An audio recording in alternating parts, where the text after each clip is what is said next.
जिनके घर में लड्डू गोपाल हैं, आप रोज रोज क्या लड्डू गोपाल का दूध से स्नान कराते हो?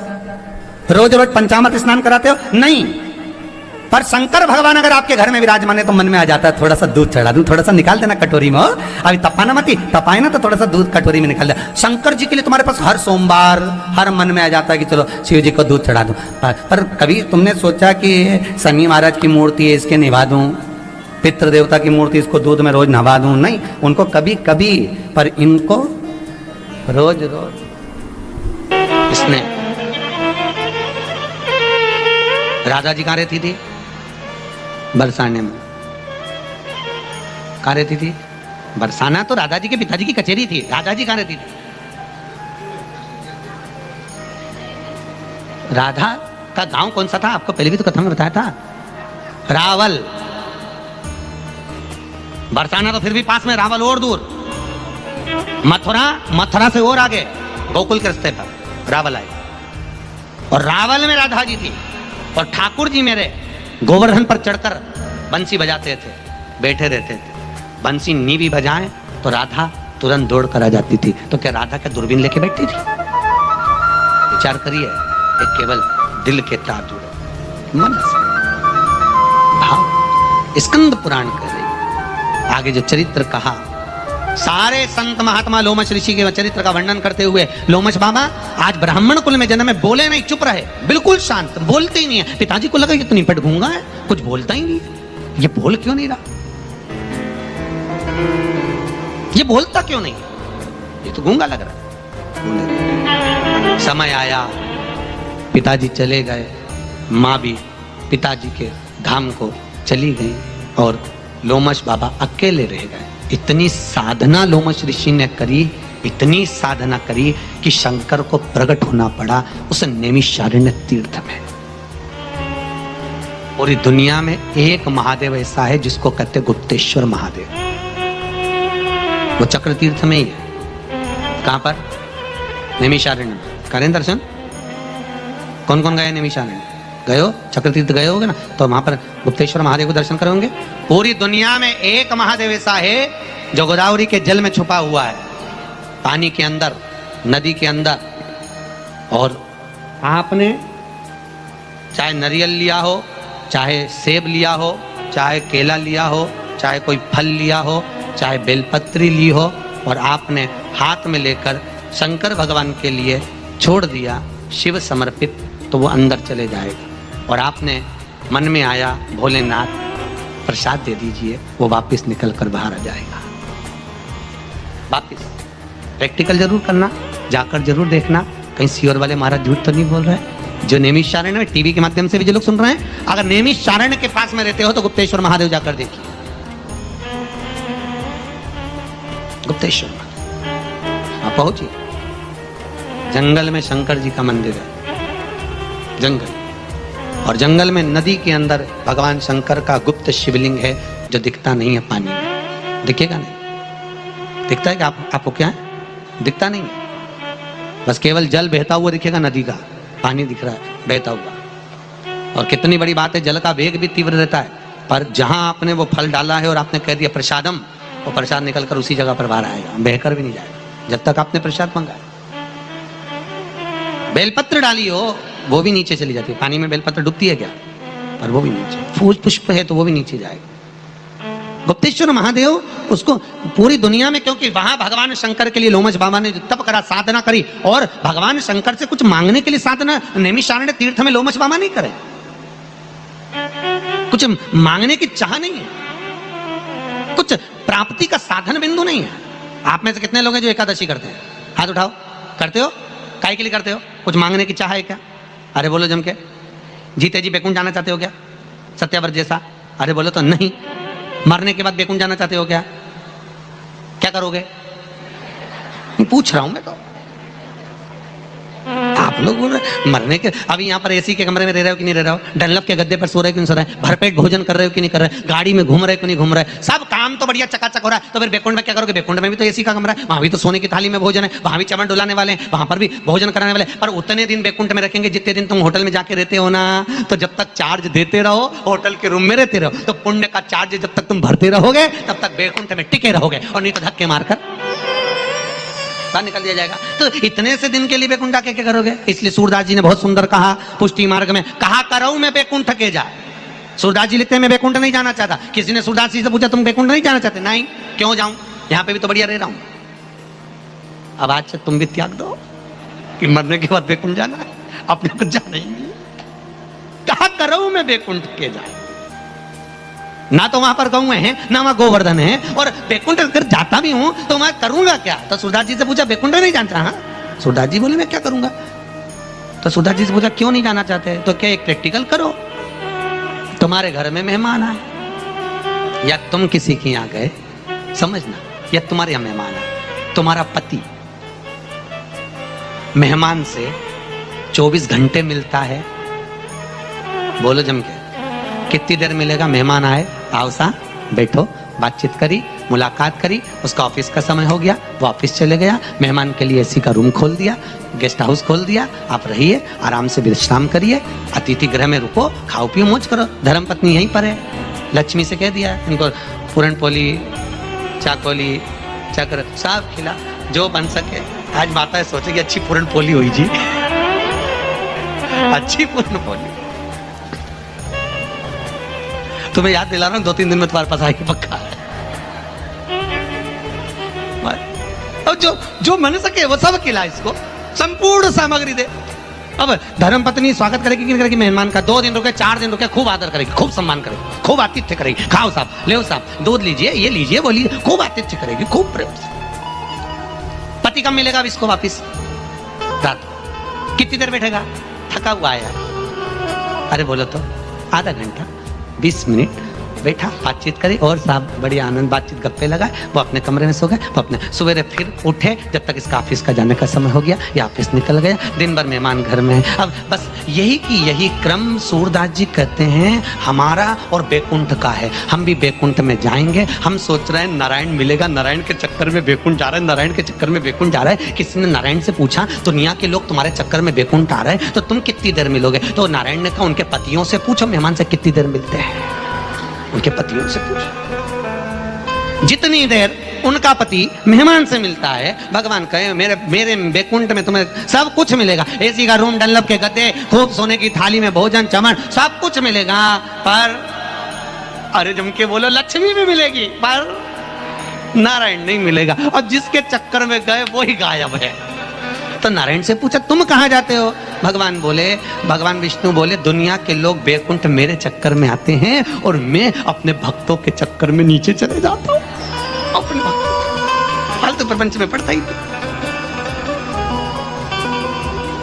तुम वहां, वो यहाँ। अब तुम बताओ, निर्णय त्याग रही हो क्या? अभी भी मन में वही है कि मरने के बाद?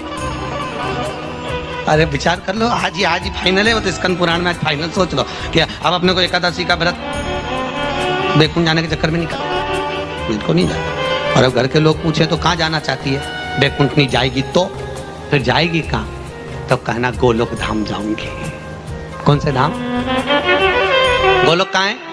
तो कहा एक धाम ऐसा है जहां पर गोवर्धन, जहां पर गौएं, जहां पर पर्वत, जहां कृष्ण, जहां राधा, जहां सारे देवता आकर चर्चा करते हैं, रास करते हैं, स्मरण करते हैं, भजन करते हैं, कीर्तन करते हैं, भागवत जी का रोज पाठ होता, रोज गौदान होता, रोज गौ का स्मरण होता, गौ का दूध का पान किया जाता। ऐसे धाम में मुझे जाना है। मैं बैकुंठ में बिल्कुल नहीं जाना चाहती। बिल्कुल आज से प्लान चेंज कर, अब अपने को नहीं जाना।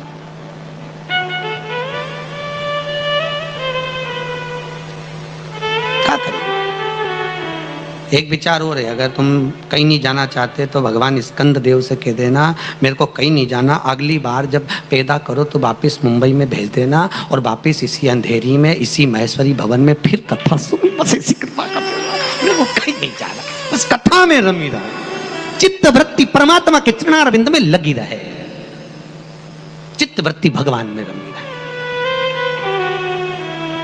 वो कहे कि मैं हूं प्रेम रोगी, मेरी दवा तो कराओ, जाओ जाओ जाओ किसी वेद को बुलाओ। और वेद भी ऐसा होना चाहिए, साध्वी पूर्णिमा जी ने कहा है महाराज अपनी भाषा में, सताओ ना हमें लोगों, हमें दिल की बीमारी है। सताओ ना हमें लोगों, हमें दिल की बीमारी है, हमारा वेद दुनिया में वो बांके बिहारी। कोई दूसरा इलाज तो ऐसा हुआ, कई कई रोग ऐसे होते हैं जो साधारण डॉक्टर से इलाज ही नहीं होता साहब, दौड़कर लोग मुंबई आते हैं। रोग भी साधारण नहीं है, रोग भी भारी। तो दिल का एक रोग ऐसा हो परमात्मा की कथा में मिटे, जहां सत्संग में जाऊं वहां चित्त लगे, वृत्ति लगे, आनंद। अभी हमारे भैया जी बैठे हैं सेकंड कुर्सी पे, क्या नाम है, हमारे भैया जी बोल रहे थे, गुरुजी सबकी गैदरिंग देखकर सबको लगता है कि कथा में रुचि बहुत है, इसलिए सब एक ही पहले दिन ही इतनी मात्रा में आ गए, तो दूसरे दिन कितने आएंगे सोचो जरा। ये गैदरिंग, तो ये भाव है आपका, समर्पण है आपका, आपकी रुचि कथा के प्रति कितनी ललकता है आपको भगवान की कथा सुनने की, और जैसी ललकता आपको परमात्मा की कथा की है, वैसी ललकता मेरे परमात्मा को आपसे मिलन की है, ये पक्का है। आप उसकी कथा में पहुंचे हो, वो आपके दरवाजे पर खड़ा मिलेगा हर पल। बहुत दूर से आए हो आप भी, कोई बोरीवली से, कोई कहीं से, कोई कहीं से, कोई मुंबई में या पास में कोई आ रहा है महेश्वरी भवन के आसपास, कौन ले रहा, जो भी आएगा गाड़ी से आएगा, बेचारे 10 रुपए खर्च करे, 20 रुपए खर्च करे, तब जाके यहाँ पहुंचे। 10 रुपए में कुछ नहीं होता। अच्छा अच्छा, मैं सॉरी, गड़बड़ हो गया। अब हम तो हमारे सीओर की बता दिए 10-5 रुपए में पहुंच जा रहे, 50-100 रुपए में जब खर्च करे तो यहाँ पहुंचे। आधे से ज्यादा दक्षिणा तो ऑटो वाले को दिया है, समझ के कहा देने चलेगा जीजियो, तुम भले यहाँ मत चढ़ाओ, कुछ मत चढ़ाओ, पर ऑटो में खर्च करके आओ जरूर, भले दक्षिणा एक बराबर की, वहां दो चाहे यहाँ दो, किसी का भी भला होना चाहिए। अब रुचि चित्त, और अकेली मत आओ, अड़ोसन पड़ोसन पीछे वाली धड़ोसन सबको लाओ, क्योंकि अकेली अकेली कथा सुन लोगी और बैकुंठ चली जाओगी, अकेली बैकुंठ में कितनी बोर होगी, इतनी बोर, तो अकेली बैकुंठ में बोर होगी तो अच्छा नहीं लगेगा, इसलिए 2-4 मोहल्ले की एक साथ जाओगी तो बता तो सकती हो कि अपन ब्लू बेल टावर के हैं, कि कहाँ के हैं, कि किस स्थान के रहने वाले, तो मेरे को ध्यान रहेगा। 2-4 मोहल्ले की एक साथ, तो अकेले कभी नहीं जाना, अपने ऑटो में बिठा लो, पैसा तो खर्च कर ही रहे, तू भी चल चल चल। सत्संग बोलो हर हर। भगवान की भक्ति में डूबते हुए स्कंद पुराण कर रही है, जहां पर भगवान लोमश ने तप करा, वहां गुप्तेश्वर महादेव प्रकट हो गए। कौन सा महादेव है? गुप्तेश्वर। अब कोई जाए दर्शन करके जरूर आए, गुप्तेश्वर लिख लिया करो, कि बाई चांस अपन भूल जाए तो अपन कभी तीरथ जाएंगे तो दर्शन तो कर लेंगे, कभी भी गए जब बाबा बुलाए तब जाना। गुप्तेश्वर महादेव, भगवान लोमश जी ने जहां तप करा, साधना करी, शंकर भगवान प्रकट हो गए। शंकर भगवान का विग्रह नहीं दिख रहा, जैसे गुप्तेश्वर महादेव में शिवलिंग नहीं दिखता, जैसे गुप्तेश्वर महादेव में शिवलिंग नजर नहीं आता, ऐसे भगवान शिव नजर नहीं आता। सामने खड़े लोमश बाबा, आकाशवाणी हो रही है, वायु में संचार हो रहा है, मांगो लोमश क्या चाहिए। लोमश कहते कुछ नहीं, मैंने मांगने के लिए साधना नहीं करी, मैंने मांगने के लिए तप नहीं करा, मैंने मांगने के लिए भजन नहीं करा, बस आपके जीवन में यही होना चाहिए। मैंने मांगने के लिए एकादशी नहीं करी, मैंने कुछ दान भी करा तो ये सोचकर नहीं करा कि मुझे मिलेगा, ये सोचकर नहीं करना कि अपन देंगे तो अपना कोई प्रार्थना, नहीं नहीं नहीं, मैंने तो कुछ मांगने के लिए करा ही नहीं। समर्पण ऐसा करिए जिसमें मांग की कोई व्यवस्था ना हो। एक दान ऐसा दिया जाता है जिस दान के अंदर तुम्हारे में मांगने की ललकता नहीं होती, उसको कहते कन्यादान। कौन सा दान है? कन्यादान करने पर मांगने की ललकता नहीं होती। हर माँ कहती है जो मैंने दिया वो समर्पित हो जाए तो उनकी हो जा, अब हमको नहीं चाहिए। समर्पण एक दान ऐसा है जिसमें मांगने की ललकता नहीं है, दिया जाए। गाय दान करने के बाद गाय अच्छी पुष्ट हो जाए, बड़ी हो जाए, खूब सुंदर दिखने लगे तो कई बार मन में हो जाता है मैंने दी थी, कितनी बढ़िया लग रही है, परंतु अब मन में खलता है गाय अच्छी थी, अब दे तो दिए। तो कई स्वर्ण दान देने के बाद अंगूठी दान दे दी, उसके बाद कहीं का पहने और खूब चमके तो अरे मैंने भूमि दान देने के बाद वहां पर अगर कुछ बन जाए, मंदिर देवालय तीर्थ व्रत कुछ भी आश्रम तो अपना ये मेरी दान के ऊपर देख रही करोड़ों की थी अब दे दी। तो ये जितने दान है उनको देने के बाद लोगों के मन में थोड़ा सा भान होता है लेने का, पर एक दान ऐसा है जिसको देने के बाद भान नहीं होता लेने का। वो कौन सा दान है? कन्या। वो दान कन्या पिता के भाग्य में हो। और हमारा तो निवेदन है इस स्कंद पुराण के माध्यम से, अगर आपके पिता ने आपको बड़ा करने के लिए पूरा जीवन लगा दिया, आपके पिता ने आपका पूरा सर्वस्व निछावर कर दिया, तो मेरा बेटियों से निवेदन है, एक मौका अपने बाप को कन्यादान का जरूर देना, कन्यादान का मौका जरूर देना। क्योंकि आज के जमाने में बेटियां बाप को कन्यादान नहीं करने दे रही हैं, कन्यादान से वंचित है। पिता को मौका दीजिए कन्यादान करने का। अगर उसने सर्वस्वता दी है, आप यदि उसने सर्वस्वता आपके ऊपर निछावर कर दी, मौका दीजिए कन्यादान। पापा कन्यादान आपको करना है, आप देखो समाज के अंदर कोई वर देखिए, कोई लड़का देखिए और आप करिए, मैं आपके प्रति समर्पित हूं, मौका दो। महाराज शास्त्र भक्ति लोमश बाबा ने तप करा, शिव जी प्रकट हुए, मांगिए, मैं कुछ नहीं मांगूंगा। भोलेनाथ ने कहा कुछ तो मांग ले, नहीं मेरे को बस इतना वर दीजिए, मैं आपकी भक्ति में डूबा रहूं, मैं भजन करता रहूं, मैं स्मरण करता रहूं। तो भगवान शंकर ने उसी समय पर वर प्रदान कर दिया, चिरंजीवी भाव, आयुष्मान नहीं, आयुष्मान चिरंजीवी। और जो चिरंजीवी रहोगे तो भगवान की ये वर उसी को दिया जाता है जिसको भजन की रुचि होती है, जिसको काम लोभ विषय आसक्ति वासना तृष्णा। स्वयं लंकाधिपति रावण, लंकाधिपति रावण ने वर मांगा था ब्रह्मदेव से, वर दीजिए। भगवान ब्रह्मदेव ने कहा क्या चाहिए? वर मांगो। मांगो क्या चाहिए? मां शीश काट काट कर दे रहा है, वर दीजिए। क्या आते हूं? कि मेरे को अमर कर दीजिए।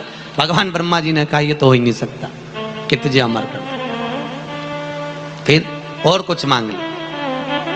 ब्रह्मदेव बोले और कुछ मांग। नहीं महाराज मेरे को अमर करो। ब्रह्मा जी ने कहा तो एक काम करता हूं, तेरी नाभि में अमृत रख देता हूं। रखा था नाभि में अमृत।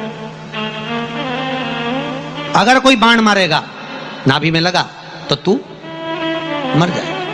अब रावण ने मन में सोचा, नाभि बिल्कुल सामने, रथ पे खड़ा होऊंगा, नाभि ही दिखेगी, सबसे पहले बाण लगेगा तो नाभि में ही लगेगा, तो ऐसे तो मर जाऊंगा। तो रावण इतना चतुर था, इतना चतुर था, रावण ने शंकर वहीं ब्रह्मा जी से वर मांगा कि आप वर तो दो, पर साथ में कुछ ऐसी कृपा कर दो कि मेरे प्राण, दुनिया के लोग कितने ही बाण मारे परंतु मैं मरूं नहीं।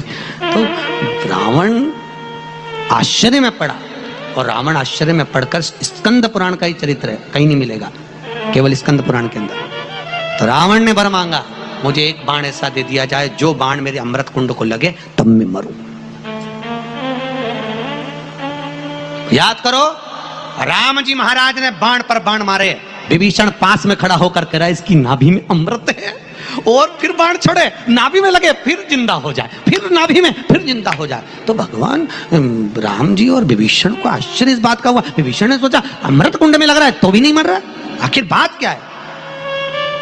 राम जी बाणों पे बाण मार दिए, आखिरी में राम सोच में पड़ गए कि इसकी नाभि में अमृत है, मरता क्यों नहीं है। तब राम जी ने हनुमान जी को देखा, हनुमान जी ने इशारा समझ गए, यहां तो युद्ध चल रहा था। हनुमान जी लंका में पहुंच गए। कहां पहुंचे? लंका। स्कंद पुराण का ये चरित्र कभी जिंदगी में सुनने को नहीं मिलेगा, याद रखना, ये चरित्र नहीं मिलने वाला। हनुमान जी लंका में गए, ब्राह्मण का वेश बनाया, ज्योतिष आचार्य का रूप रखा, दुनिया के लोगों का हाथ देखने लगे, पूरी लंका के लोगों का हाथ देख रहा है, तुम्हारे यहाँ ऐसा है, तुम्हारे यहाँ ऐसा है। इतने में मंदोदरी को मालूम पड़ा कोई विद्वान ब्राह्मण आया है, कोई विद्वान ज्योतिषी आया है, हाथ देखकर बता देता है कि भाग्य क्या है। इतने में मंदोदरी दौड़ कर आ गई। माताओं में हाथ दिखाने की ललकता होती है, तुरंत दौड़ कर आई, और मंदोदरी दौड़ कर आकर बोली, विद्वान ब्राह्मण देव मेरा भाग्य बता दीजिए। हनुमान जी हाथ देखकर बोले, तेरे पति पर काल मंडरा रहा है, तेरा पति मर जाता अगर तू नहीं होती तो। वो तो तेरे पास ऐसी कोई धरोहर छोड़कर गया है जिसके कारण तेरा पति नहीं मर पा रहा है।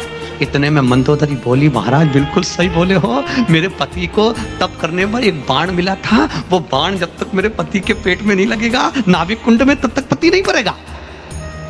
और वो बाण मैंने अपने पलंग के पीछे दीवार में चुनवा दिया है। हनुमान जी ने एक मुष्टि उठा कर दिया, मंदोदरी को नीचे पटका, दीवार फोड़ी, धनुष का वो बाण निकाला, बाण लिखाकर राम जी को दिया, अब मारो। और वो बाण तब नाभि में लगा, तब जाकर रावण मरा, तब जाकर पूरी जिंदगी राम जी अगर रावण को मारते रहते तो नहीं मरता। भले विभीषण पास में था तो भी नहीं मरता, उससे नहीं मरता। कोई बात ऐसी होती है पति की जो केवल पत्नी को मालूम होती है, वो तो कहीं का ज्योतिष आचार है।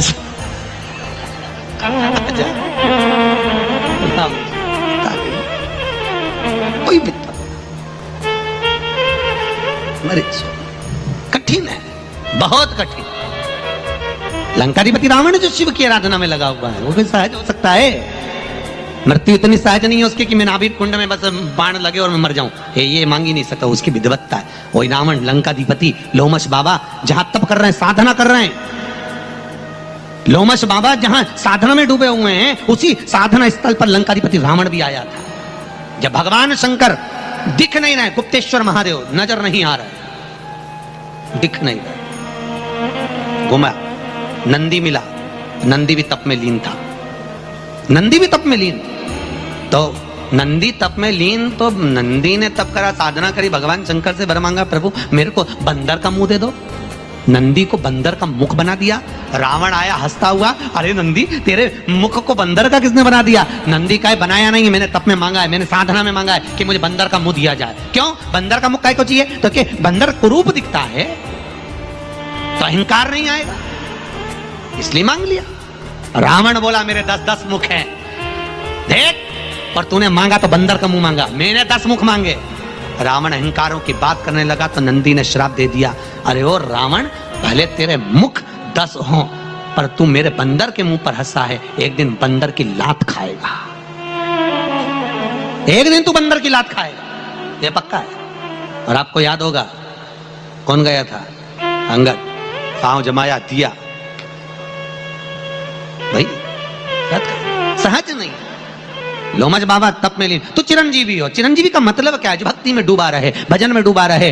तो कहा लोमश जी, एक कल्प में तुम्हारा एक रोम का बाल टूटेगा, तब तुम्हारी एक उम्र कम होगी। जितने तुम्हारे शरीर पर रोम रहेंगे, उनका नाम लोमश है। लोमश का मतलब जिसके शरीर पर रोम हो और वो टूटे, तो तुम्हारे शरीर पे जितने रोम हैं, कितने अभी बताए थे, 3.5 करोड़ रोम छिद्र मनुष्य के शरीर में है, 3.5 करोड़। और एक कल्प में एक टूटना है, एक कल्प। अब जीते जी तो चिरंजीवी भव, आयुष्मान नहीं, चिरंजीवी। आयुष्मान का मतलब होता है आयु बढ़े तुम्हारी, खूब बढ़ो, और बढ़ने के बाद मालूम पड़े बुढ़े हो गए, दांत टूट गए, इंद्रियां काम नहीं कर रही, नेक से दिख नहीं दिया, और मालूम पड़े फिर भी आयुष्मान भव, तो पड़े ही रहना है, पड़े ही। पर चिरंजीवी भव जैसे हो वैसे की वैसे ही रहो, भजन करते रहो। तो आप लोगों में से किसको आयुष्मान होना है और किसको चिरंजीवी होना है, बता दे। तो अब तुम्हारे घर तुम किसी को धोख लगाओ, सिर पे पल्लू मल्लू लेके, और तुम धोख मुख लगाओ, तो कोई तुमको आयुष्मान होने का आशीर्वाद दे तो कहते मार, माफ करो, हमें आयुष्मान नहीं होना, हमको चिरंजीवी। कैसे रहना चाहती है? जैसी अखंड सौभाग्यवती हो।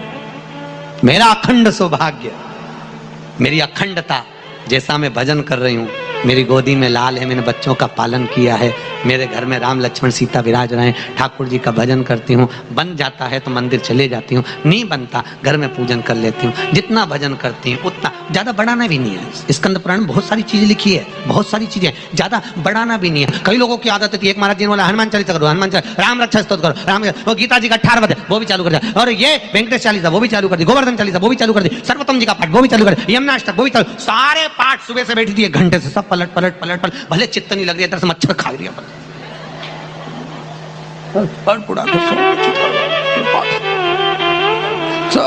पढ़ना तो है, क्योंकि इतनी सारी पाठ बढ़ा लिया कि मुंडा में प्यास भी लग रही है, और पड़ोसी बैठकर रसगुल्ला खा रही है, मुंडा में लिखने वाली, अब पूरन पोली में ही दिख रही है।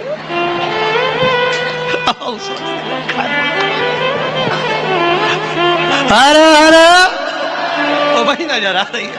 और चित्तवृत्ति में लगे कहां, चित्तवृत्ति में सोचिए, विचारिए, भक्ति चित्त में लगा। अब विचार करा, विचार करिए।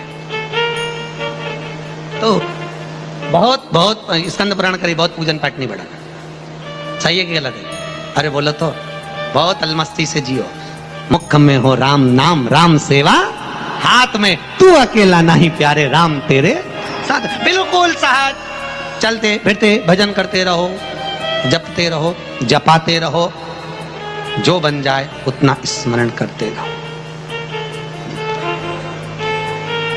कोई कहे 16 सोमवार का व्रत करा था, उसके यहाँ लक्ष्मी आ गई, उसने 16 सोमवार के व्रत करे, कैसे करे थे? तो के मिश्री के करे। अब इसने सुन के मिश्री के व्रत रख लिए, मालूम पड़े 14 दिन एमवाई हॉस्पिटल में पड़ी हुई है। क्या मतलब की तो ऐसा नहीं करना, उसको देख के अपना गड़बड़ नहीं कर। वो कहना देखा देखी में काम बिगड़ जाता है। कक्षा 8वीं का पेपर, कक्षा 8वीं का एग्जाम, बच्चे एक के पीछे एक बैठे, आगे वाले को लिखने को आ गया एग्जाम में, दिल्ली की सबसे बड़ी मीनार का नाम लिखो। आगे वाले ने लिख दिया दिल्ली में कुतुब मीनार है, पीछे वाले ने आगे वाले का देख के लिख दिया दिल्ली में कुतिया बीमार है। याद इसको भी था कि कुतुब मीनार है, पर उसका देखने के चक्कर में लिख दिया कुतिया बीमार है। याद था। चित्तवृत्ति देखा देखी में काम बिगड़। कोई व्रत कर रहा है, सोमवार करे, मंगलवार करे, बुधवार करे, तीज करे, चतुर्थी करे, उसका मन। कई लोग कह देते हैं हाँ वो वाला व्रत करा तो उसका फायदा हुआ, वो वाला व्रत करा उसका नहीं, अपन हमारा तो सब फायदा। स्कंद जी बैठा,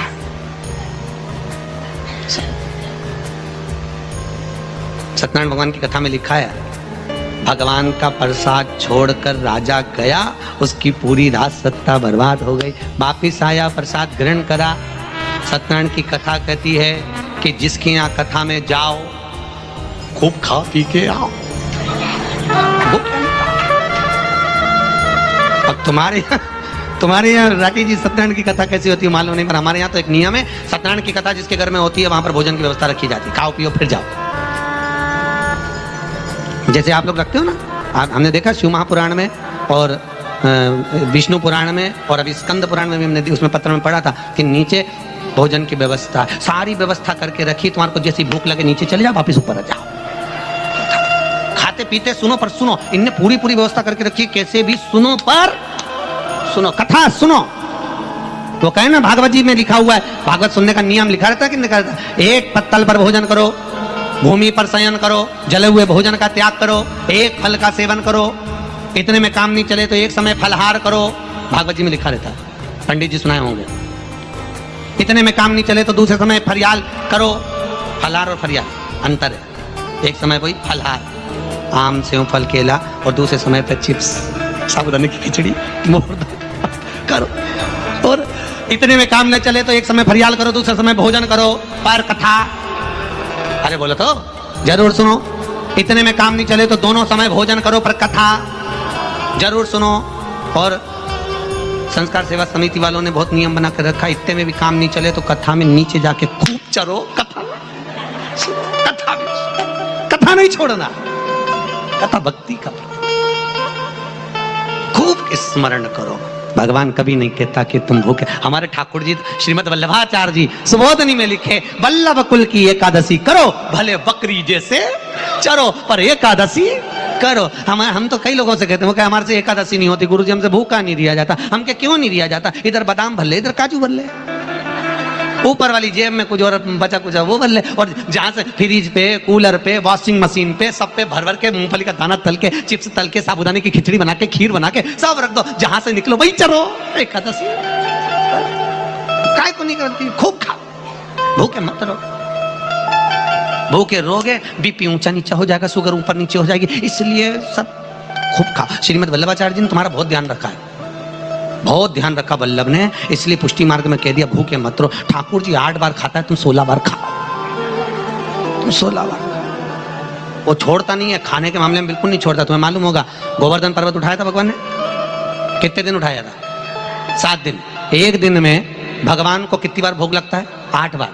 पर्वत उठाया, 7 दिन तक कुछ नहीं खाया, क्योंकि पर्वत उठाए थे ना, थक गए, तो उठाए थक गए, तो उसके बाद उन्होंने जब पर्वत रखा तो मैं मैया यशोदा से कहा 7 दिन का ला,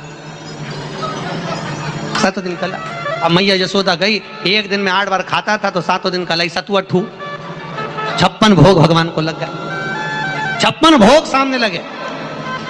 8 दिन 7 दिन का पूरा खा गया, एक साथ खाया। तो तुम चिंता मत करो, एकादशी का व्रत करो और भले तुम भूखी रह जाओ तो तुम्हें लगे कि आज मेरे को याद आई थी रसगुल्ला की, तो कल तक लिख के रख लो, मैं कल ही खाऊंगी।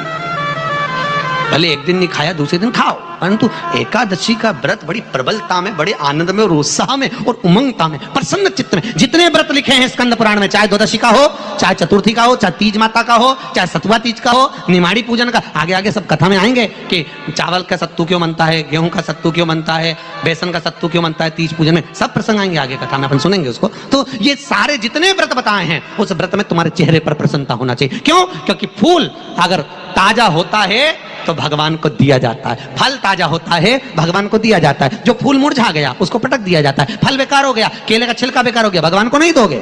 उसी तरह जिस व्रत में तुम्हारी प्रसन्नता होती है, चेहरे पर स्माइल होती है, भगवान उस व्रत को स्वीकार करते हैं। उस व्रत को शिव कथा स्कंद महापुराण वर्णन कर रही है। महाराज गुप्तेश्वर महादेव का शिवलिंग जहां प्रकट हुआ वहां शंकर नहीं दिख रहे, और सामने अगर कोई दिखा, नंदी दिखा, और नंदी दिखा तो बंदर का मुख था। रावण ने प्रसंग कहकर हंस दिया, तुझे बंदर लात मारेगा, ये सत्य है। यहाँ स्कंद पुराण कहती है अगर हमारे जीवन में एक ठोकर भी लग रही है तो उसके पीछे हमारा पूर्व का कोई कर्म है। महाराज पूर्व का कर्म, आपको कथा में कहा था, पूर्व का कर्म। इसलिए फिर निवेदन करूंगा, मत बुरे कर्म कर बंदे वरना पछताएगा, भगवान की आंखों से तू बच नहीं। यहां लिख देना चाहिए कैमरे की निगाह में हो, कैमरे की, हर दुकान पर लिखा रहता है आप कैमरे की निगाह में, कैमरे की निगाह में गलत काम नहीं करेंगे। तो ये तो दुनिया के लोगों ने अब लिखा, पर यहाँ तो शास्त्र कह रहा है जब तू मां के गर्भ में आया था और मरेगा तब तक उस परमात्मा की निगाह में रहेगा। और कई लोग विचार करते हैं मैं कौन से कपड़े पहनूं अच्छा लगूंगा, कौन से कपड़े पहनूं कि मैं अच्छा लगूं।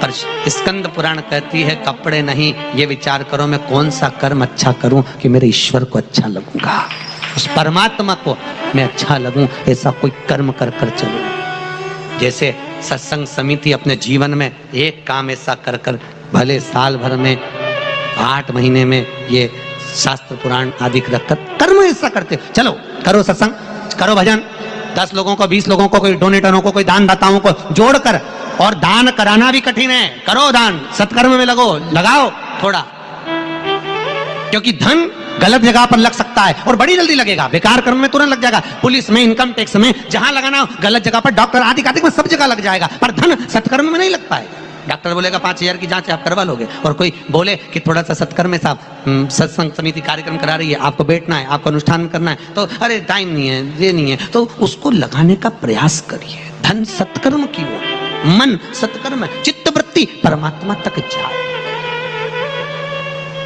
चित्तवृत्ति।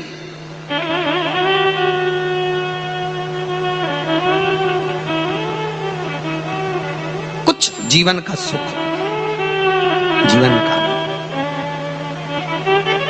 स्कंद पुराण कह रही है भगवान भूत भावन भूतेश्वर ने कहा तुम चिरंजीवी भव। अब चिरंजीवी भव कह दिया, भजन करो, चित्त धरो, जैसे हो वैसे ही रहोगे, आयुष्मान नहीं। क्या करोगे उम्र लेकर? हमने कई लोगों की उम्र देखी है, कई लोगों की, बेचारी बहुवन फोन लगा के पूछती है हमारी सास को 4 बार गोबर लीप के नीचे सुला दिया फिर जिंदा हो गई, गुरुजी आयुष्मान। क्या करोगे ऐसी उम्र का? अरे बोला तो सही, हॉस्पिटल में पड़े हुए हैं, इधर बॉटल, इंजेक्शन, ऑक्सीजन सब लगा है, तड़प रहा है, परंतु आयुष्मान उम्र का क्या करोगे? ऐसी उम्र किस काम की? पुष्टि मार्ग में कहा सेवा करता छूटे जी महारा प्राण, ओ जी महारा सांवरिया। नाथ सेवा करते करते मेरे प्राण छूट जाएं और कुछ भी नहीं चाहिए, बस भाव उससे जुड़ा। आप जिसका स्मरण कर रहे हो, लोग कहते पत्थर में भगवान है, हम कहते पत्थर में भगवान है। क्योंकि पत्थर मंदिर के अंदर गया और वह भगवान बन गया। एक पत्थर का टुकड़ा एक बार मंदिर में जाता है और भगवान बन जाता है, और इंसान रोज मंदिर जाता है तो भी इंसान नहीं बन पाता है। बहुत कठिन है इंसान बनना। भगवान बन गया पत्थर, तो भाव भी तो होना चाहिए जिसका हम भजन कर रहे हैं, जिस ठाकुर का हम स्मरण कर रहे हैं, जिस राम को, जिस नारायण को, जिस लक्ष्मी को, जिस गोदा को, जिस रंगनाथ को, जिसका हम स्मरण, जिस शिव को, जिस स्कंद को हम भज रहे हैं, उसके प्रति हमारा भाव प्रखर होना चाहिए। जिस पुराण को हम सुनने के लिए बैठे हैं, मन में आना चाहिए कि स्कंद पुराण हमारे जीवन का सार तत्व हो। क्यों? सारे तीर्थों का सार, सारे तीर्थ धाम आपके चरणों में, यही सारे तीर्थ विराजमान है। स्कंद देव जो स्कंद पुराण वेदव्यास जी लिख रहे हैं, कार्तिकेय जी का चरित्र जो वर्णन कर रहे हैं, वो सहज कहां? पूरा दक्षिण अय्यप्पा स्वामी, अय्यप्पा स्वामी, अय्यप्पा स्वामी चिल्ला चिल्ला कर उस अय्यप्पा को पूछ रहा है। अय्यप्पा शरणम स्वामी शरणम बोल रहा है, चिल्ला रहे हैं, आवाज लगा रहे हैं, उसका स्मरण क्या होगा? उस षडानंद कार्तिकेय का स्मरण, भगवत चित्त भजन, भक्ति में डूबा।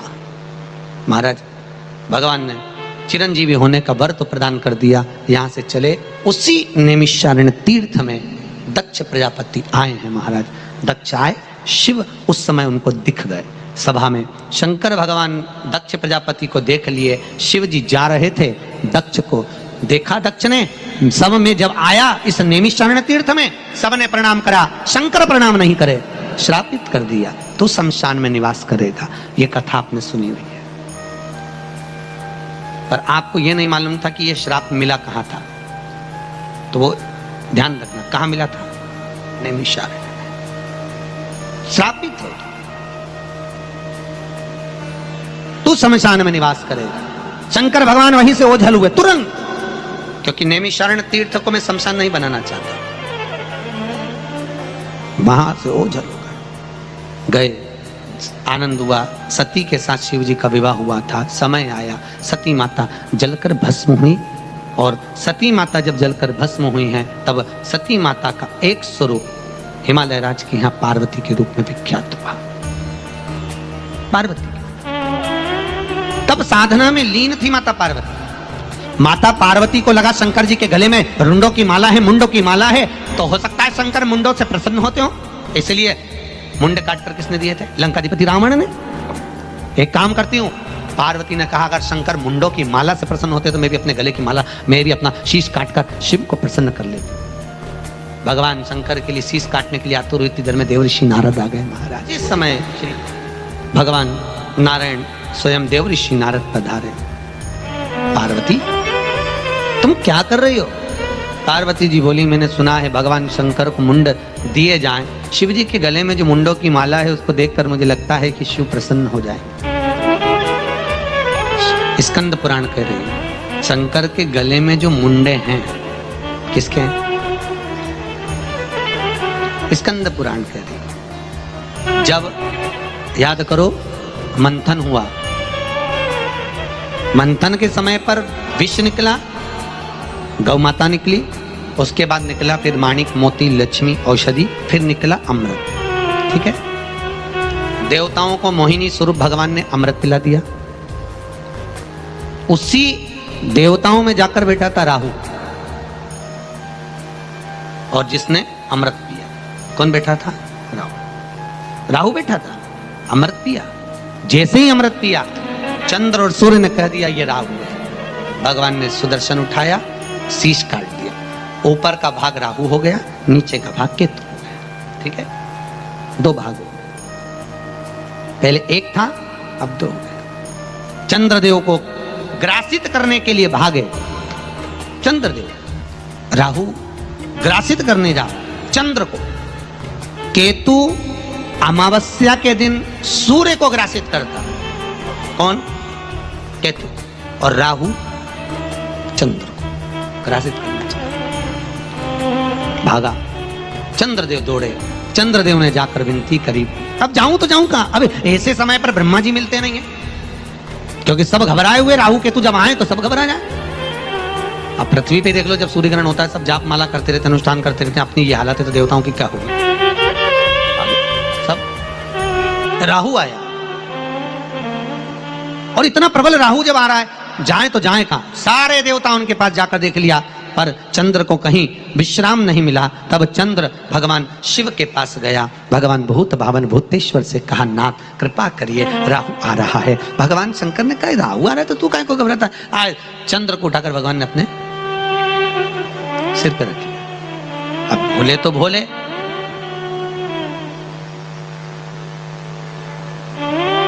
भोले तो भोले, ऐसे कहते ना, मंगलवार तेरा है, शनिवार तेरा है, लो संभालो बालाजी परी। उसी तरह शंकर भगवान के चंद्र तेरा है, ये राहु, लो संभालो भोले जी परी। अब चंद्रदेव आए तो उनको माथे पर रख लिया,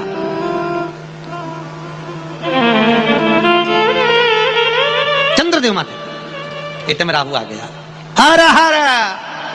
अब जैसे राहु ने हर हर महादेव करा, शंकर भगवान के पास भोलेनाथ, पार्वती जी कोनी मार के शंकर जी को बोली, इसी के कारण अंधेरा हुआ है, ये चंद्रमा को खाता है, चंद्रमा तुम्हारे पास आके सिर पे बैठ गए। शंकर भगवान बोले, अपने दरवाजे पर अगर कोई आया है, भले कैसा भी है तो अपना ही, बनाया तो अपन नहीं। वो कहते ना, एक चोर संत के यहाँ पहुंचा, महाराज जी मैं चोर हूं, अरे रात पानी गिर रहा है, महाराज जी आपके आश्रम में जगह दे दो। महाराज जी के बाहर निकल, चोर होकर मेरे आश्रम में आ गया, बाहर निकल जा। महाराज जी ने उसको बरसते हुए पानी में बाहर कर दिया, तो चोर मेरे आश्रम में नहीं रह सकता। और महाराज जी तप करने बैठे तो भगवान भोलेनाथ प्रकट हो गए, शंकर भगवान प्रकट होकर बोले, उसको अंदर लाओ। महाराज चोर है, उसको मैं अपने आश्रम में नहीं रख सकता। शंकर जी बोले, तुझे तो अब मालूम पड़ा कि वो चोर है, तो तूने अपने आश्रम में नहीं आन दिया, मुझे तो वो माँ के गर्भ में था, तब से मालूम था कि चोर बनेगा, तो भी तो मैंने अपनी पृथ्वी पे रखा। बस भाव की प्रधानता हम सोच रहे। हाँ, कई लोगों की आदत थी, कई माताएं कहती मेरी देवरानी ने ऐसा करा, मेरी जेठानी ने ऐसा करा, मेरी सास ने ऐसा करा, कई भाई लोग कहते हैं उसने ऐसा करा, तो मैं बोलिए उसके कर्म का भोग वो भोगेगा, और अपने कर्म का भोग अपने को। फिर वही मछली और बगुला, उड़ाना भी नहीं अपने को, और अपन तो भगवान का भजन, जाई विधि राखे राम, टाइम विधि रही है सीताराम, सीताराम सीताराम कहिए। मुख में हो राम नाम, राम सेवा हाथ में, तू अकेला नहीं प्यारे, राम तेरे साथ। तो फिर अपने सोचना है सब राम जी का, सब राम जी का, अपने को सोच रही अपनी भक्ति में। अब राहु ने आकर आवाज लगी, भोलेनाथ शंकर भगवान प्रसन्न हो गए, उसने अभिषेक कर दिया, जल चढ़ा दिया, दंडवत करा। भगवान शंकर ने कहा, क्या हुआ बता प्रभु, मेरे को लोग त्रासित कर रहे हैं, मेरे से नफरत कर रहे हैं। भगवान शंकर बोले, तो अब करना है तो देवता उन मेरे पीछे पड़े हुए हैं। अब चंद्र भी कह रहा था, अभी राहु पीछे पड़ा, अब राहु कह रहा देवता पड़े, तो भगवान ने उसको उठाकर अपनी जटा में, जटा के अंदर राहु, बाहर सबसे ऊपर जटा के ऊपर चंद्र, अंदर राहु। अब जो चंद्र ऊपर बैठे थे, इनके तो पसीने छूट रहे थे, क्योंकि अंदर राहु है, अंदर के अंदर खा गया तो। अब इनके जो पसीने छूट रहे थे चंद्र के, वो पसीने इसके मुंह में जा रहे थे। किसके? राहु के। राहु के मुंह में पसीना जा रहा तो इसकी राल टपक रही थी। इसकी राल टपकने से राहु के 51 मुख तैयार हो गए। वो शंकर जी के गले में मुंडों की माला बन गए। वो शंकर जी के गले में मुंडक की माला बन, वो राहु के मुख है।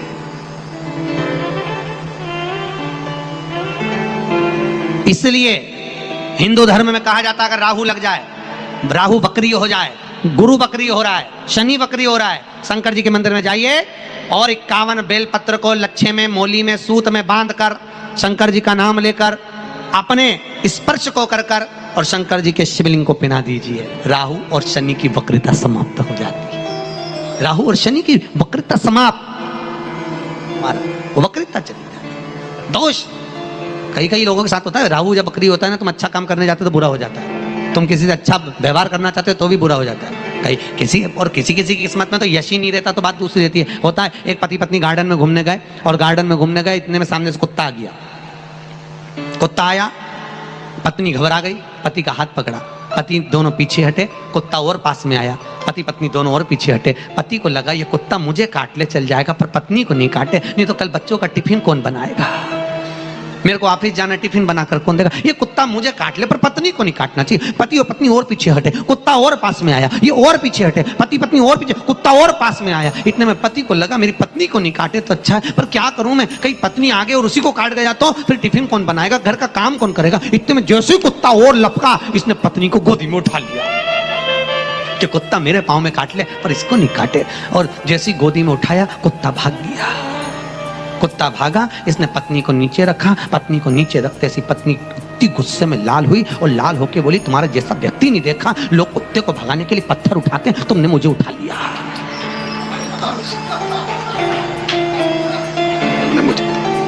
तुम्हारे जैसा। अब जिसकी किस्मत में यश लिखा ही नहीं है बेचारा की किस्मत में तो मिलेगा का, अगर किस्मत में यश होता तो मिल जाता, भाग्य में हो, भाग्य में। यहां राहु गले में नयन बिंदु से, चंद्र महाराज के पसीने छूट रहे हैं कि ये कहीं राहु मुझे ग्रास ना कर जाए। याद रखिए हमारा भय हमको निगल जाता है। कौन? हमारा भय। दुनिया के लोग आपको डराते हैं,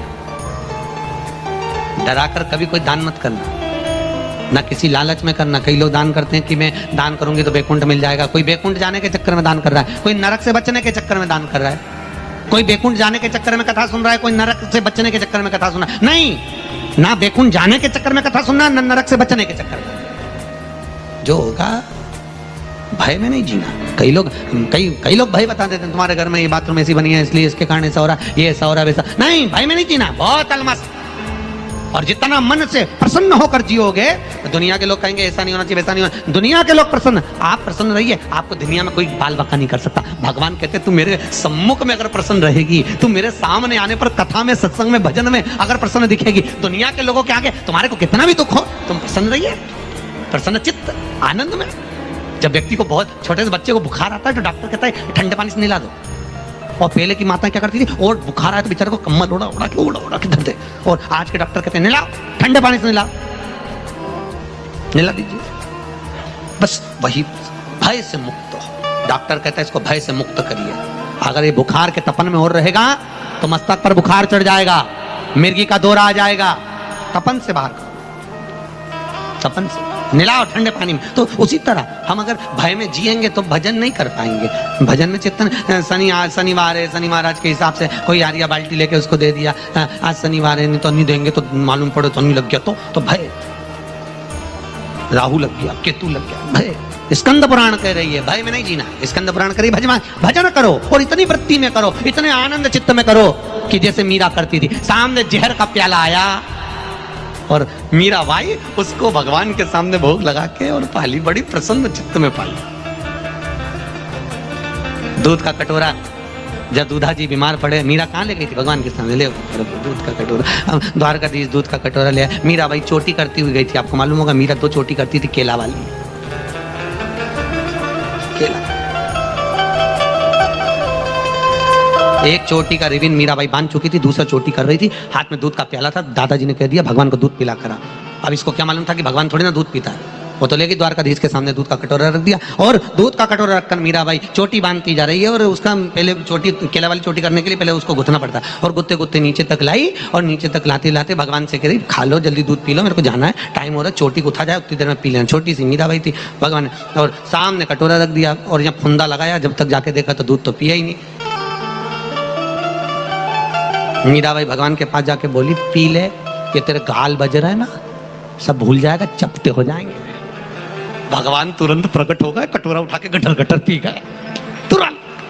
अब दूध पिए तो मीराबाई कटोरा बजाते बजाते अंदर पहुंच गई दूधाजी के पास में। दूधाजी ने कहा प्रसाद, तो मीराबाई बोले वो तो सब पी गया, तो तुम क्या प्रसाद, वो कहीं बचा रही, सब गटर गया, तो एक बूंद नहीं छोड़ा। इतने में दूधाजी की तबीयत खराब थी, सब देखने आए, तो उन्होंने कहा मीरा पागल हो गई है, पत्थर की मूर्ति कोई दूध पीती है? लो मीराबाई बोली तो कि मैं चोटी, मैं चोर हूं क्या? सही में भगवान ने दूध पिया? अरे मीरा पागल जैसी बात मत कर। मीराबाई बोली तुम्हें विश्वास नहीं है, चलो अभी पिला के बताती हूँ। दूधाजी बोले चल वापस कटोरा ला। चांदी के कटोरे में फिर दूध भरा, फिर मीराबाई को दिया। मीराबाई ने सामने रखकर हाथ जोड़ के कहा देख तू ही पिया था, मैंने तो एक बूंद ही नहीं पिया, चोटी बांधने में लगी थी मैं तो, और फिर भी इल्जाम मुझ पे लगा। पी ले भगवान, एक बार और पी ले, कुछ नहीं घटेगा, बाद में घूटी बना के दे दूंगी, समझ तू पी ले। नहीं पिया। दूधाजी गांव के लोग कहने लगे बेवकूफ बना रही, चलो। इतने मीराबाई बोली रुको। मीराबाई खट सिंहासन पे चढ़ गई और द्वारकाधीश के कानों के पास जाके बोली पी ले तेरे बाप की सौगंध है। भगवान ने कटोरा उठाया, घटर घटर पी गया। कटोरा उठाकर भगवान घट घट घट घट मीराबाई का और दूध वो पात्र पूरा पी गए। इतने में दूधाजी देखते रह गए, गांव के लोग देखते रह गए, वारी मीरा गजब की तेरी भक्ति है, भगवान से झगड़ा भी करे, प्रेम भी करे और कसम भी दे ले पी ले। वो मीरा तो भाव जितना निर्मल होगा, कौन कहता है भगवान आते नहीं, वो भाव से तो शास्त्र ने वर्णन किया। और तब माता पार्वती और शिव जी का मंगल विवाह हुआ। विवाह होकर माता पार्वती आनंद के साथ में जब कैलाश पर पहुंची है महाराज, स्कंद पुराण का महेश खंड बहुत बड़ा है, पर अपन ने उसको केवल, क्योंकि शिव पुराण में आप सब कुछ सुने हुए हैं, उसमें से जो लोमश बाबा पूर्व समय में एक शूद्र थे, पूर्व समय में शुद्ध। मां रोज कहती थी जा स्नान करने के लिए जाया कर। लोमश बाबा स्नान करने गए और लोमश बाबा जब स्नान करने के लिए गए तो एक कोई शिवलिंग जल के अंदर पड़ा हुआ था। इनका पांव रखा फिसल गया, पांव रखा फिसल गया, फिर पांव रखा फिर फिसल गए। लोमश बाबा ने कहा आखिर है क्या? शूद्र योनि में जन्मे थे। उन्होंने शिवलिंग को उठाया, देखा बड़ा सुंदर शिवलिंग है, पूजन करी, वन में ले जाकर स्थापित करा। अब माँ को बताए नहीं, क्योंकि माँ को बताए तो क्या अपन शूद्र योनि की और तू पूजन कर रहा, तो माँ को बताया नहीं। जंगल में स्थापना कराए, जंगल में स्थापित करा। कितनी बड़ी बात है। तीर्थ के शिवलिंग से बड़ा होता है जंगल में रखा हुआ, वन में रखा हुआ शिवलिंग। तीर्थ के शिवलिंग से जो वन में रखा, जिस पे कोई पानी ना चढ़ा, उस पे एक बूंद पानी तुम चढ़ा कर जाओ, बाबा प्रसन्न हो जाते हैं। जिसको तुम्हारे आसपास में देखना, जो मंदिर में सबसे ज्यादा भीड़ लगी हो वहां मत जाना। जिस मंदिर में भगवान एकांत में बैठा अकेला, बस वहीं पहुंच जाना। थोड़ा सा लोटा लेके पानी भरकर श्रृंगार करके उनका आनंद में आ जाना, उसका फल चोगना है। जिस पर कोई ना गया, कोई ना जाए। कभी कभी प्रसन्नता होती है। चार दुकान बहुत अच्छी चल रही है और एक दुकान वाला बैठा हो, उसके यहां से जाकर बड़ा पाव खरीद लो, भले मत खाओ, खरीद के कहीं दिया, पर उसको जो 10 रुपए मिलेंगे उसका सुख का अनुभव हो, वो आनंद का अनुभव। परंतु ये मुंबई में हमने देखा, ट्रैफिक जहां रुकता है वहां पर बहुत सारे बच्चे लोग और बहुत सारी माताएं कांच बजा बजा कर भिक्षा मांगने जाती हैं। उसका भी दोष इसमें लिखा है, आप जो देते हो। स्कंद पुराण में उसका भी दोष लिखा हुआ माता। आपको कथा के प्रथम में कहा था, देने से पहले विचार करो 3।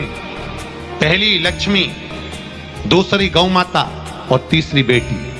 50 बार विचार करना कि किसको दे रहे हो। लक्ष्मी, कोई ट्रेन में आया, शर्ट उतारा, पोछा लगाया, तुमने उसको 2 रुपए निकाल कर दे दिए, 10 रुपए निकाल कर दे दिए। वो 10 रुपए लेकर गया, अगले स्टेशन पर उतरा, उसने कोई नशे की वस्तु खरीद ली, सूंघ सूंघ कर, पी पी कर, नशा कर कर कर, और मालूम पड़े उसकी उम्र थी 100 साल, मर गया 20 साल में। उसके मरने में 10 रुपया तुम्हारा लगा है, इसलिए भोगना तुमको पड़ेगा, तुम भोगोगे, उसके भोगना है। तुमने सहयोग करा उसके मरने में, लो।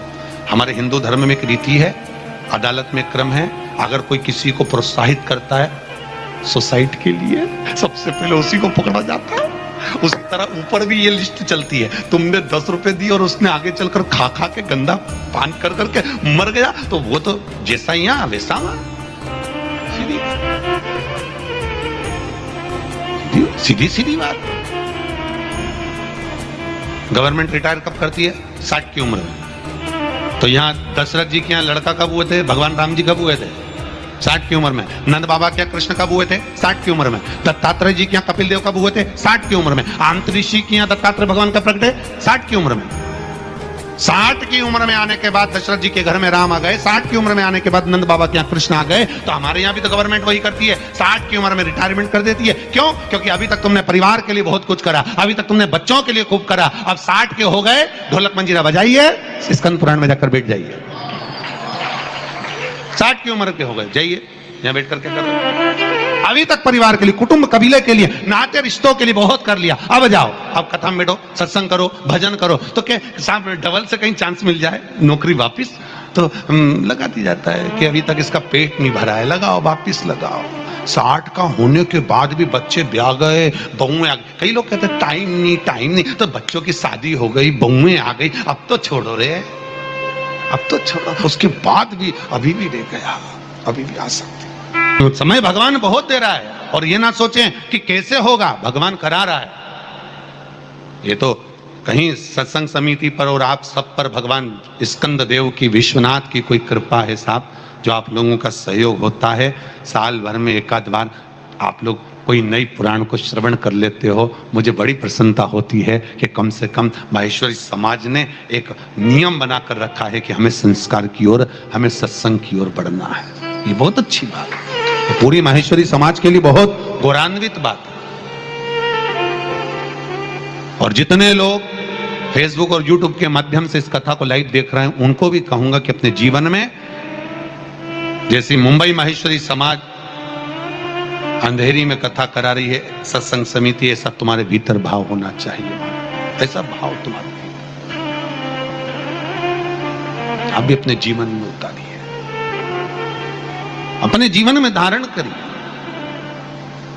आनंदित होगा। महाराज शास्त्र कह रहा है, भगवान स्कंद देव की कथा कर रही है, सबसे बड़ा अगर कोई पुराण है तो स्कंद पुराण। वेद व्यास जी लोमस जी के भाव में, तो लोमस जी महाराज शूद्र योनि में, उनको लगा मेरी मां पूजन नहीं करने देगी, तो उन्होंने वन में स्थापन कर दी, और वन में शिवलिंग की स्थापना करी, उसकी पूजन कर रहे हैं, उसकी अर्चना कर रहे हैं, उसका भजन कर रहे हैं। धीरे धीरे समय निकला और लोमश बाबा के प्राण छूट गए, जो शूद्र योनि में जन्मे थे। छूटने के बाद ब्राह्मण योनि में जन्म हो गया महाराज। ब्राह्मण योनि में जन्म लिया, और ब्राह्मण योनि में जन्म लेकर जन्म लिया, उस दिन से मौन हो गए, चुप। जन्म लेने के बाद 8 साल, 10 साल, 15 साल, 20 साल के हो गए, पर बोले नहीं। माता पिता बात करें, बोल तो सदी लोमश बोलते नहीं, चुप है, बोले नहीं। माता पिता ने बहुत प्रयास करा, नहीं बोले। लोमश चुप रहकर भगवान का भजन कर रहे हैं। एक मौन रहना भी एक वानप्रस्थ आनंद का सुख है। पर करें क्या महाराज, खाया बिना रह जाऊं। ये देखो, मैं तो बोला ही नहीं और आप पहले ही बोल दिए, बोला बिना नहीं। लोमश बाबा बैठे भगवान की भक्ति में, स्मरण में डूबे हुए थे। भगवान की, भगवान स्कंद की कथा कर रही है। बस स्कंद देव की कथा एक ही बात कहती है कि अपने कर्म में लीनता रखो, भक्ति में लीनता रखो, अपने जीवन का सर्वस्व बाहर परमात्मा को छोड़कर चलो, छोड़कर चलो।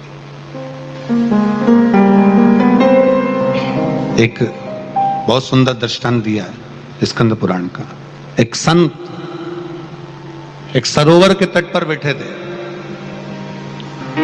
मृत्यु के घाट पर उतरने वाले, मरने वाले, बस प्राण छूटने वाले। उतनी देर में एक बगुला आ गया। बगुला मछली को देख रहा था। बगुला मछली को पकड़ता, उतनी देर में संत ने ताली बजाकर बगुले को भगा दिया। मछली को पुण्य करा कि पाप, जम के बोलो, पुण्य करा कि पाप। क्या किया? पाप किया, पाप किया, मरे, नरक चलेगा। संत कहां गए? नरक। आधी रात को चेले को दर्शन देकर कहा, मैंने बगला भगाया, इसलिए नरक में पड़ा हूं, तू गलती मत करना। चेला जब मरने लगा, फिर सरोवर के तट पर बैठा था, फिर बगुला आ गया, फिर मछली को खाने वाला था। अब की बार इसको मालूम था, गुरुजी ने कहा है कि मैंने बगुले को भगाया, इसलिए नरक गया। इसने नहीं भगाया, अब पुण्य करा कि पाप? अरे बोलो तो, ये स्कंद पुराण ही ऐसी, और बोलते जाओ। क्या करा? फिर पाप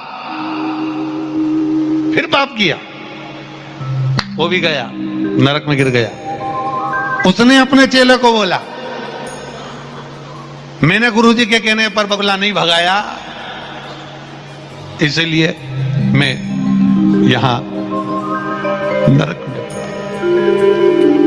अब क्या करा जाए? मैं नरक में। अब चेले ने मन में सोचा, अब अपना भी अंतिम समय है, सरोवर के तट पर बैठे हैं, सरोवर के तट, प्राण छूटने वाले हैं। एक ने भगाया, वो नरक गया, दूसरे ने नहीं भगाया, वो नरक गया। इसने दोनों को जाने दो, अपन को जो करना है भगवान। अपन को क्या, दुनिया के लोगों को बड़ा बड़ा प्रपंच फंसा हुआ है। अगर मैं नहीं करूंगी तो कोई काम नहीं होगा। मैंने ऐसा करा, मैंने कई माताएं कहती है, वो तो मैं जिंदा हूं इसलिए घर चल रहा है। जिस दिन मर गए, आटे दाल का भाव मालूम पड़ जाएगा। तो जो ऐसी के तो उससे कहते आधा घंटा मर जा, तो कह दो आधा घंटा मर। तुम जिंदा हो तो भी घर चल रहा है, और मरोगे तो भी चलेगा, रोटी तब खाएंगे। और अपने को लगता है अगर मैं होती तो ऐसा हो जाता। अभी कई लोग कहते हैं हमारे पास टाइम नहीं, तो यहां बगले की कथा लिखी है स्कंद पुराण में। वो संत ने बगला भगाया तो वो भी नरक। तो उससे कहा, मैंने तो बगला भगाया था, मछली को बचाया। तो कि मछली को तो बचाया, पर उसको तो भूख लगी थी, 12 दिन का भूखा था, उसका भोजन तो मछली था। और उसके बाद भी तूने उसकी तिथि निश्चित थी कि इतनी बजे उसको भोजन करना है, उपास कर रहा था, और तूने उसको भोजन नहीं करने दिया, तो उसका पूरा पाप तेरे माथे। और दूसरे ने कहा, मैंने तो भगाया ही नहीं, फिर क्यों? तो क्यों उसको भगाया? क्यों? मछली साधना मिली थी, तप मिली थी, तुझे भगाना था। दूसरा तो कि मैंने तो आंख बंद करके बैठा दिया, मेरा प्रपंच में ही फंसा, मैं तो बोले ही नहीं। बस स्कंद पुराण कह रही है, समय जब आए, भले तुमने पूरी जिंदगी बच्चों को बड़े करने में, पालने में, पोसने में लगा दिया, पर स्कंद पुराण कहती है जब अवस्था आ जाए, बहू चाहे दाल बनाए, चाहे गोभी की सब्जी बनाए, प्रेम से खाओ, आंख बंद करके पड़े रहो अपने को। स्कंद पुराण करे। क्यों? अगर तुम बोलोगे और वो नहीं सुनेगी तो दिल किसका दुखेगा? बहू का दुखेगा क्या? अरे बोलो जम के, किसका दुखेगा? तुम्हारा। तो जब तुम बोलोगी और नहीं करेगी तो दिल दुखेगा। इसलिए तुम बोले ही मत, क्या किसको रोइए, चादर तान के सही है। अपने क्या करना, आग लगे बस्ती में अपन रहो, मस्ती में। संत नामदेव जी का चरित्र कहता है, नामदेव जी के घर में आग लग गई और नामदेव जी की झोपड़ी में आग, और गांव के लोगों ने नामदेव जी की एक कम्बल, एक रजाई उठा ली। बेचारा कहां सोएगा, ठंड का समय, उठा लिया। गांव के लोगों ने कहा, नामदेव तुम्हारे घर में आग लग गई। नामदेव के, मेरे घर में आग कौन लगाएगा, मेरी तो किसी से लड़ाई नहीं, झगड़ा ही नहीं। तो नामदेव को लगा आग वाग नहीं लगी, वो तो मेरा हरि विठ्ठल, मेरा भगवान विष्णु आज अग्नि के रूप में आ गया। तो गांव के लोगों ने कहा, हमने कम्बल रजाई बचा ली, तेरे लिए चिंता मत कर। नामदेव के कहाँ है? तो कह रही, उन्होंने उठा के और डाल दी लो पर, और दूसरे कमरे का दरवाजा खोल दिया, इधर भी आ जा। आइए, पूरे घर में आग लग गई। सारा गांव के लोगों ने कहा, कितना मूर्ख आदमी है। गांव का सरपंच था, उसने कहा, पटेल ने इसको एक कम्बल रजाई मत देना मूर्ख को, जब रात को ठंड में कुड़कुड़ा के मरेगा अपने मालूम पड़ जाएगा, पड़े रहते इसको रात भर। अब नामदेव जी महाराज बेचारे आम के पेड़ के नीचे, ठंड का समय था, माघ महीना, ऐसे कुड़कुड़ा के पड़े हुए। इतने में भगवान विष्णु को लगा, इसने अग्नि में भी मेरा दर्शन करा है। नारायण ने रात को आकर मखमल की गादी, मखमल का तकिया, मखमल की रजाई उड़ा दी, सुंदर एक झोपड़ा बना दिया, सुंदर झोपड़ा। गाँव के लोगों ने सोचा, सरपंच ने सबको उठाया, चलो जरा चल के देखे, जिंदा है कि मर गया। अब जो नामदेव को देखने गए, वो तो बढ़िया चकाचक रजाई मजी ओढ़ के सो किया ने भी कहा और कि जो झोपड़ा भी अच्छा जन्माष्टमी सुंदर का व्रत बनाया। रखता है उसे भगवान बनाया तो क्या चीज कमी एकादशी व्रत है? करने जब का तुम्हें इतना पुण्य सुंदर बनाया तो प्राप्त होता झोपड़ा है कितना और सुंदर उसके बनाया वो रोग, सोचो। शोक तो झोपड़ा दूर भी हो जाते सुंदर। हैं। वायु पुराण में और तो गांव कई के लोग ग्रंथों में नामदेव को उठाकर जन्माष्टमी पूछा के क्यों रे दिन की आधी रात महिमा को कोई लिखी है। रिश्तेदार जो आया था? जन्माष्टमी की रात्रि को उत्सव क्या के पहले जोरदार अन्न झोपड़ा खाता बनाया। है, भोजन कर नामदेव, लेता है, वह नराधम है। एक और जो झोपड़ा उपवास हमारा भी करता बनवा है, दे। जब नामदेव ध्यान ने कहा करके लगाओ आग। उत्सव मनाकर भगवान के जन्म के बाद खाता है, वह अपने कुल की तुम आग 21 पीढ़ियां लगाओगे, तार बनाए। ले। भविष्य पुराण में आता है बस। जन्माष्टमी व्रत तो अकाल भगवान। मृत्यु दूसरा क्या परिश्रम कर रहा है, कितनी मेहनत कर रहा है, रात दिन एक कर रहा है और दुनिया के लोगों को लगता है इतना कमरिया इतना कमरिया इतना कमरिया। अरे उसके जैसी आग लगा के तो बताओ। पांव खींचना सरल है, उंगली उठाना सरल है, लोगों के लिए अपशब्द बोलना सरल है, पर उसके जैसी मेहनत, उसके जैसी लगन दिन रात लगा रहता है, 24 घंटे लगा रहता है। दुनिया के लोगों को वो नहीं दिखता, बस ये दिखता कितना कमालिया कितना कमालिया कितना कमालिया लगन। और हाँ, सोचिए बेचारी वो कर्म के अनुसार। यहाँ पर बगुले का जो कथा लिखी है स्कंद पुराण में, बगुले की और मछली की जो कथा लिखी, उसको लिखने का